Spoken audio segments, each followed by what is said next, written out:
السلام علیکم میرے پیارے بچوں، کیسے ہو آپ سب لوگ؟ امید ہے آپ لوگ ٹھیک ہوں گے۔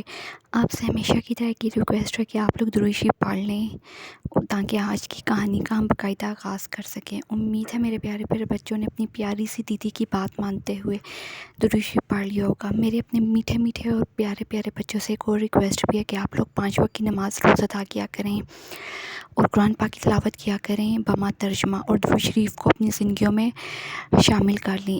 دیکھیے گا آپ کی زندگیوں میں کتنی مٹھاس اور کتنا سکون آ جائے گا، اور ویسے بھی اس سے اللہ کی خوشنودی حاصل ہوتی ہے۔ اور اپنی نظروں اور اپنے کردار کو پاک صاف رکھیں، یہی رب کی خوشنودی حاصل کرنے کا بہترین ذریعہ، اور اسی میں انسان کی فلاح و نجات ہے اور آخرت میں اور دنیاوی کامیابی ہے۔ چلیے پڑھتے ہیں آج کی خوبصورت کہانی کی طرف۔ آج کی کہانی آپ کو بہت پسند آئے گی، تو آپ سے ریکویسٹ ہے کہ کہانی کو اینڈ تک ضرور سنیے گا۔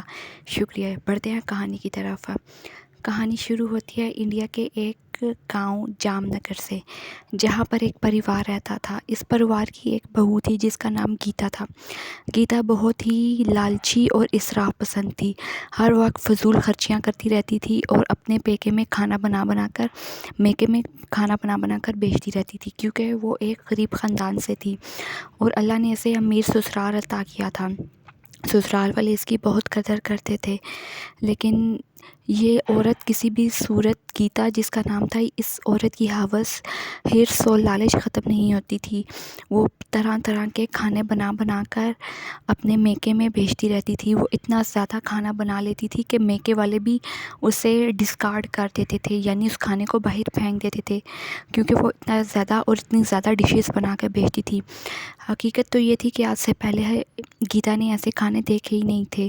وہ کیونکہ امیر سسرال میں اس کی شادی ہوئی تھی، وہاں وہ مہنگے مہنگی چیزیں منگواتی اور یوٹیوب سے دیکھ کر ان کی ریسیپیز دیکھتی اور پھر وہ ڈشز بنا بنا کر اپنے میکے میں بیچتی رہتی، اور میکے والے بھی مست تھے اور لالچی لوگ تھے۔ وہ مزے سے کھاتے، جو بچ جاتا یہ نہیں کہتے کہ چلو غریب کو دے دیں، کسی کے کام آ جائے، وہ نہیں دیتے تھے، بلکہ اس کو لے کر چھت پر پھینک دیتے تھے اور فضول خرچی کرتے تھے۔